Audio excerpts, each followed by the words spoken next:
Bismillahirrahmanirrahim. Assalamu alaikum students. How are you all? I hope you all are doing well. And today our topic is about the important numerical of 10th chemistry chapter 1, that is chemical equilibrium according to the new syllabus and new edition. And our first question, and write a chemical equilibrium constant expression for the following equations. ये हमारे पास कुछ equations हैं जिनकी हम equilibrium constant expression अब drive करेंगे कि किस तरह से इन्हें हम इक्विलिब्रियम कांस्टेंट में शो करते हैं और किस तरह से इसको रिप्रेजेंट करते हैं, ठीक है, केमिकल इक्विलिब्रियम एक्सप्रेशन में। तो चलिए जी देखें, फर्स्ट इक्वेशन है हमारे पास, that is the reversible reaction. जैसे आप सबको पता होगा कि हम डबल एरो से रिवर्सिबल रिएक्शन को शो करते हैं, तो ये हमारे पास एक रिवर्सिबल रिएक्शन है।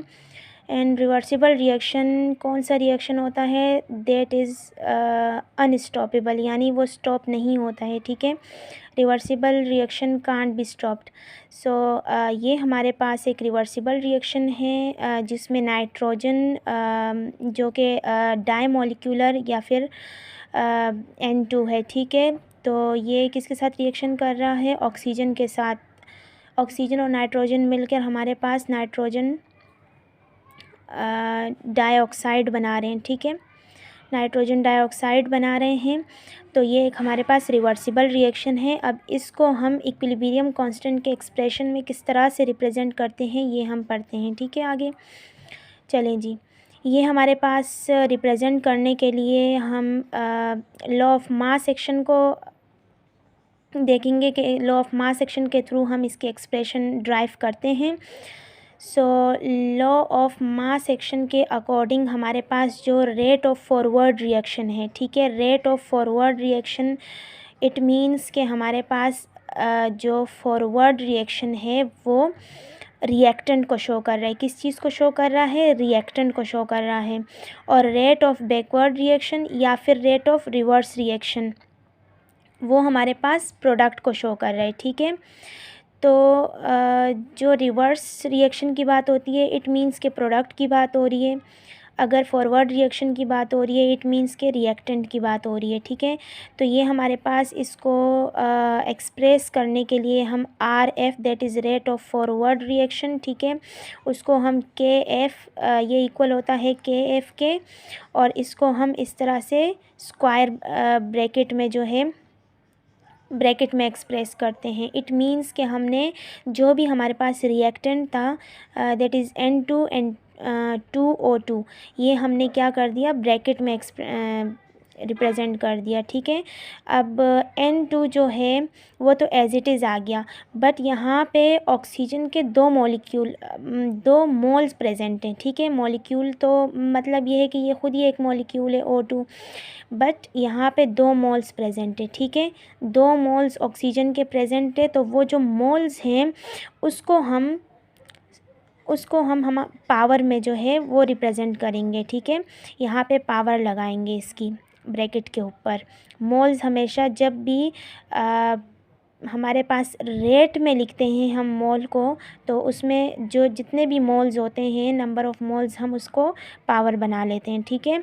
इसी तरह से हमारे पास प्रोडक्ट को देखा जाए तो रेट ऑफ रिवर्स रिएक्शन में हमने प्रोडक्ट को लिखा है, और यही जो प्रोडक्ट है ये भी दो मोल्स हैं, ठीक है, यानी कि नाइट्रोजन और ऑक्सीजन मिलके दो मोल्स नाइट्रोजन डाइऑक्साइड के बना रहे हैं। तो यहाँ पे भी मोल को हमने पावर में लिखा है, ठीक है। सो ये एक्सप्रेशन है, ठीक है, इनकी। अब देखते हैं यहाँ पे जो है the expression for equilibrium constant Kc is. अब देखें इसको किस तरह से हम रिप्रेजेंट कर रहे हैं। जैसे कि लॉ ऑफ मास सेक्शन में आप लोगों ने देखा होगा कि Kc बराबर होता है प्रोडक्ट अपॉन रिएक्टेंट के, ठीक है। Kc हमारे पास प्रोडक्ट अपॉन रिएक्टेंट के इक्वल होता है। सो पहले हमारे पास क्या आएगा, NO2 that is nitrogen dioxide, ठीक है, वो हमारे पास प्रोडक्ट है। तो हम पहले नाइट्रोजन डाइऑक्साइड को लिखेंगे ब्रैकेट में, एंड देन फिर हम उसको अपाउंड में लिखेंगे जो कि हमारे पास रिएक्टेंट होगा। सो प्रोडक्ट डिवाइड हो जाएगा किससे, रिएक्टेंट से, और ये कौन सी एक्सप्रेशन बन जाएगी, केमिकल इक्विलिब्रियम कांस्टेंट। जो भी इक्विलिब्रियम कांस्टेंट की एक्सप्रेशन होगी दैट इज़ Kc, ठीक है। तो इसको हम Kc से रिप्रेजेंट करते हैं, ठीक है, इक्विलिब्रियम कांस्टेंट को। और ये हमारे पास इक्विलिब्रियम कांस्टेंट है, और ये इक्वल किसके होता है, concentration of reactant and product के होता है, ठीक है। जो हमारे पास कंसंट्रेशन होती है, देखें कंसंट्रेशन को हम रिप्रेजेंट करने के लिए ब्रैकेट लगाते हैं, सही है, ब्रैकेट लगाते हैं, और ये हमारे पास क्या है, concentration of reactant and product है। तो जो हमारे पास इक्विलिब्रियम कांस्टेंट होता है वो equal to the concentration of reactant and product के होता है, ठीक है। लेकिन हम इसको एक्सप्रेस किस तरह से करते हैं, प्रोडक्ट अपॉन रिएक्टेंट, पहले प्रोडक्ट आएगा फिर रिएक्टेंट आएगा, ठीक है। तो ये हमारे पास हो गई इक्विलिब्रियम कांस्टेंट एक्सप्रेशन हो गई, ये फर्स्ट इक्वेशन की, दैट इज़ क्लियर। उसके बाद है सेकंड जो हमारे पास इक्वेशन है वो है that is a chemical reaction. ये हमारे पास एक रिवर्सिबल रिएक्शन है, ठीक है।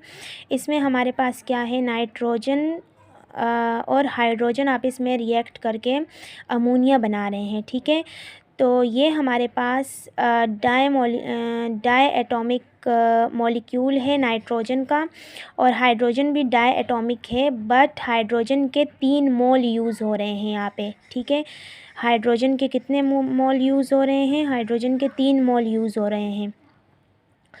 तो ये दोनों मिलके अमोनिया बना रहे हैं, ठीक है, अमोनिया। और कितने मोल बना रहे हैं अमोनिया के, 2 मोल अमोनिया के बना रहे हैं, अमोनिया के 2 मोल बन गए, ठीक है।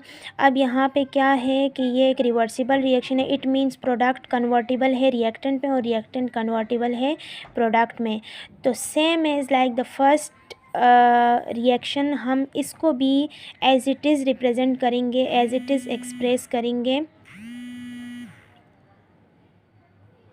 ठीक है। अच्छा जी ये दोबारा लिखने की ज़रूरत नहीं है, दोबारा आप ख़ुद भी लिख सकते हैं कि according to the law of mass action and rate of forward reaction, rate of reverse reaction, ये आप ख़ुद लिखें। उसके बाद Kc प्रोडक्ट अपॉन रिएक्टेंट होता है, जैसे कि पहले मैंने बताया है। सिमिलरली फिर Kc को आप, प्रोडक्ट हमारे पास अमोनिया है तो अमोनिया को हमने प्रोडक्ट में एक्सप्रेस किया, ठीक है, प्रोडक्ट की कंसंट्रेशन में एक्सप्रेस किया, और इसके 2 मोल्स थे तो इट मीन्स कि वो हमने पावर बना दिया। इसके अलावा नाइट्रोजन था, ठीक है, नाइट्रोजन का मॉलिक्यूल हमने रिएक्टेंट में एक्सप्रेस किया, इसके साथ हाइड्रोजन। तो हाइड्रोजन का जो मॉलिक्यूल है उसके 3 मोल है तो 3 मोल को हमने उसका पावर बना दिया है, और हाइड्रोजन को भी हमने कंसंट्रेशन जो ब्रैकेट है उसमें एक्सप्रेस कर दिया, ठीक है। तो दूसरी बात यहाँ पे मेंशन करती जाऊँ कि सिर्फ कंसंट्रेशन को नहीं, active mass, concentration basically active mass ही होता है, तो जिसे हम मोलर कंसंट्रेशन कहते हैं, तो उसे हम स्क्वायर ब्रैकेट में रिप्रेजेंट करते हैं, ठीक है। एक्टिव मास को भी कंसंट्रेशन के साथ साथ एक्टिव मास, और ये दोनों सेम चीज़ें हैं, सही है। चलें जी, अब आ जाएं नेक्स्ट पे। नेक्स्ट है हमारे पास जो थर्ड रिएक्शन है वो है हाइड्रोजन और ब्रोमीन का।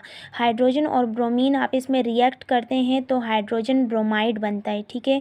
अब देखें यहाँ पे डाई एटॉमिक हाइड्रोजन है एंड डाई एटॉमिक ब्रोमीन है। अब यहाँ पे ये दोनों मॉलिक्यूल्स आप इसमें रिएक्ट कर रहे हैं, और ये एक रिवर्सिबल रिएक्शन है एज वी शॉन, ठीक है। ये जो डबल एरो है, पहले भी मैंने आपको बताया कि ये रिवर्सिबल रिएक्शन को शो कर रहा है, और ये 2 मोल बन रहे हैं।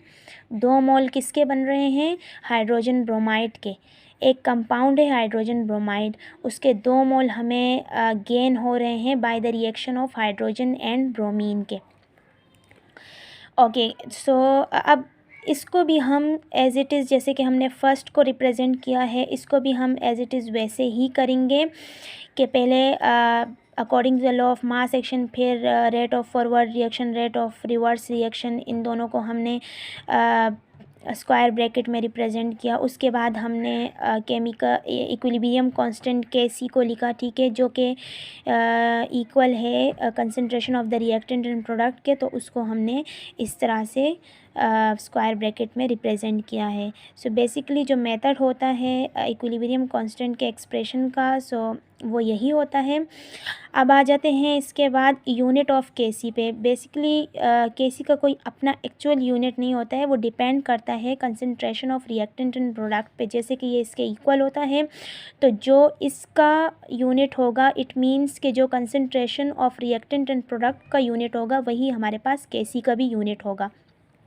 तो देखें, unit of Kc depends on the concentration of reactant and product and while the unit of concentration is mole per dm cube. अच्छा, इसको मोल पर dm क्यूब को अगर मोल पर dm क्यूब कहा जाए तो उसको इस तरह से लिखा जाएगा, मोल पर dm क्यूब। अगर mole into dm cube inverse होगा तो उसको इस तरह से रिप्रेजेंट किया जाएगा। और ये दोनों एक ही चीज़ है, एक जगह मल्टीप्लाई हो रही है, एक जगह डिवाइड हो रही है, ठीक है। अब ये क्या है, इसको हम पढ़ेंगे mole into dm cube inverse, और इसको हम पढ़ेंगे मोल पर dm क्यूब, ठीक है। जहाँ पर आएगा इट मीन्स के डिवाइड में शो कर रहे हैं, और जहाँ इनटू आएगा मोल इंटू dm क्यूब, वहाँ इट मीन्स के हम मल्टीप्लाई कर रहे हैं। तो जो डिवाइड dm क्यूब जब मल्टीप्लाई में आ गया, तो ये जो हमारे पास इसका यूनिट dm क्यूब -3 हो गया, इट मीन्स के इन्वर्स हो गया, ठीक है। फॉर एग्ज़ाम्पल, अब अगर इसकी हम कंसंट्रेशन का यूनिट निकालें, ये जो हमने रिएक्शन सॉल्व किया है, यहाँ पे एक्सप्रेस किया है इक्विलिब्रियम कांस्टेंट के थ्रू, तो अगर इसी का हम यूनिट निकालें तो यूनिट किस तरह से हम ड्राइव कर सकते हैं Kc का। चलें देखें, ये हमारे पास 2 मोल हैं हाइड्रोजन ब्रोमाइड के, और ये दोनों हमारे पास हाइड्रोजन एंड ब्रोमीन है। इट मीन्स के मोल पर dm क्यूब या mole into dm cube inverse है, और इसके ऊपर क्या है, स्क्वायर है। इट मीन्स कि ये 2 टाइम्स है। Mole into dm cube inverse यहाँ पे 2 टाइम है प्रोडक्ट में, और रिएक्टेंट में भी 2 टाइम है।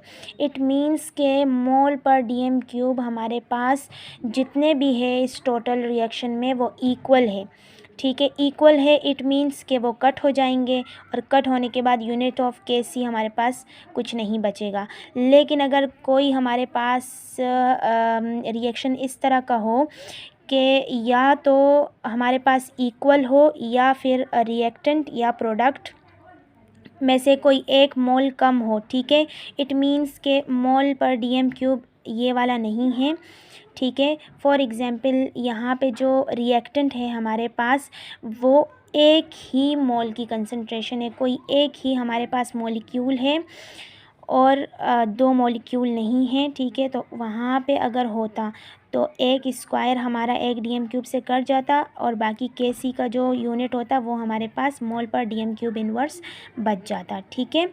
अब आ जाते हैं, आई होप सो कि ये जो इक्विलिब्रियम कांस्टेंट की एक्सप्रेशन है ये आपको समझ आ गई होगी।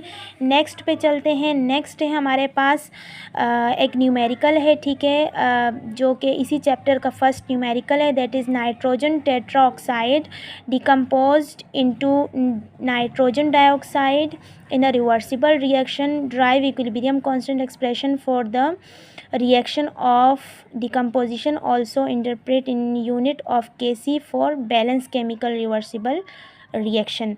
So चले जी, सबसे पहले तो इसकी इक्वेशन बनानी है। इसमें हमसे पूछा हुआ है कि एक कंपाउंड डाई नाइट्रोजन टेट्राऑक्साइड, वो डिकम्पोज हो रहा है नाइट्रोजन डाइऑक्साइड में। तो इट मीन्स के नाइट्रोजन डाइऑक्साइड में ये ब्रेक डाउन हो रहा है, डिकम्पोज हो रहा है, तो ये इसके 2 मोल्स बनेंगे। नाइट्रोजन डाइऑक्साइड के कितने मोल्स बनेंगे, 2 मोल्स बनेंगे, ठीक है। चले जी, नाइट्रोजन डाइऑक्साइड के 2 मोल बनेंगे जब ये हमारे पास कंपाउंड डिकम्पोज होगा। उसी तरह से जैसे कि पहले मैंने आपको समझाया, इसको भी हम वैसे ही एक्सप्रेस करेंगे, रिप्रेजेंट करेंगे according to the law of mass action. वैसे ही हमने करना है जैसे हमने फर्स्ट जो रिएक्शन था उसको हमने सॉल्व किया है। Rate of forward reaction and rate of backward reaction या फिर रेट ऑफ रिवर्स रिएक्शन। तो rate of forward reaction that is nitrogen dinitrogen tetroxide है, और जो हमारे पास प्रोडक्ट है वो हमारे पास नाइट्रोजन डाइऑक्साइड का प्रोडक्ट गेन हुआ है। अब इसको हम एक्सप्रेस करते हैं equilibrium constant that is Kc, जो कि ड्राइव किया गया है लॉ ऑफ मास एक्शन के थ्रू।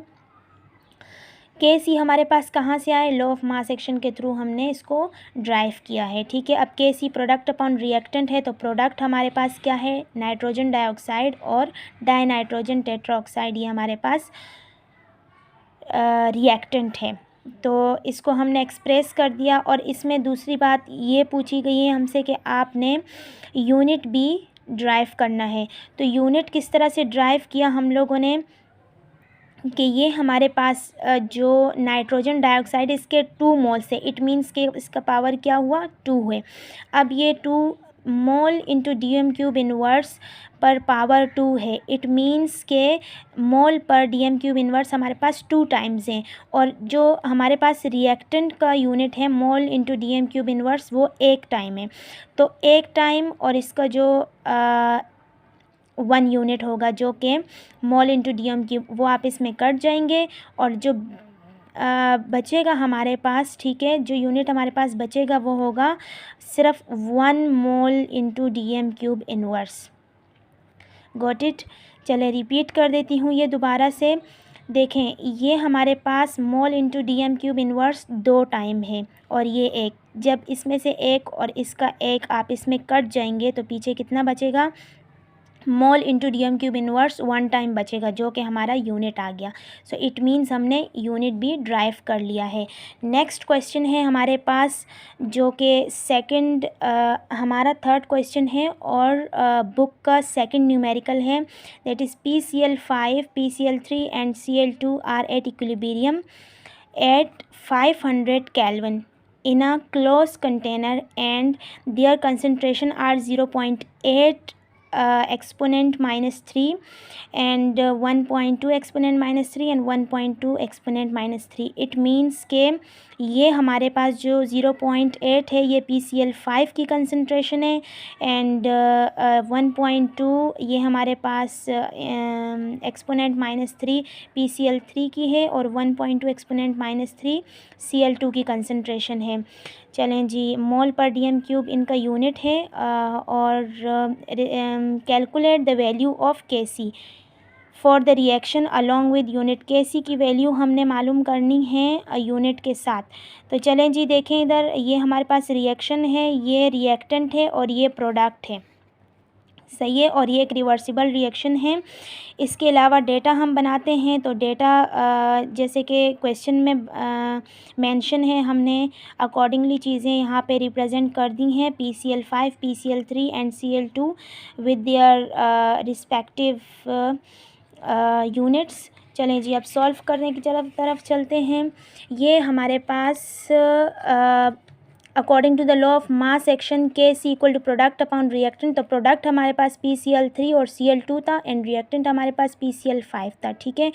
अब उनकी जो वैल्यू थी उसको हमने मल्टीप्लाई कर दिया है। मल्टीप्लाई करने के बाद हमारे पास जो हमारे पास वैल्यू आई है वो वैल्यू है 1.44 एक्सपोनेंट माइनस 6 और जो हमारे पास इनके यूनिट्स थे वो भी आपस में मल्टीप्लाई हुए। इट मीन्स कि ये PCl3 की कंसंट्रेशन और Cl2 की कंसंट्रेशन, इन दोनों के यूनिट्स भी आपस में मल्टीप्लाई होंगे। तो ये मल्टीप्लाई होने के बाद मोल 2 हमारे पास है इंटू DM³ माइनस 6, ठीक है।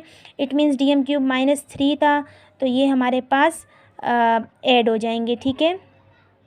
जब बेसिस सेम होती है तो पावर क्या हो जाते हैं, ऐड हो जाते हैं। तो यहाँ पे एक मैथमेटिक्स का रूल अप्लाई हुआ है, बेसिस सेम पावर ऐड।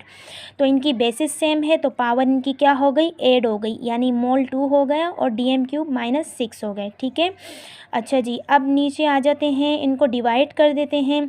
इनको डिवाइड करने के बाद हमारे पास आंसर आया है 1.8 एक्सपोनेंट माइनस 3।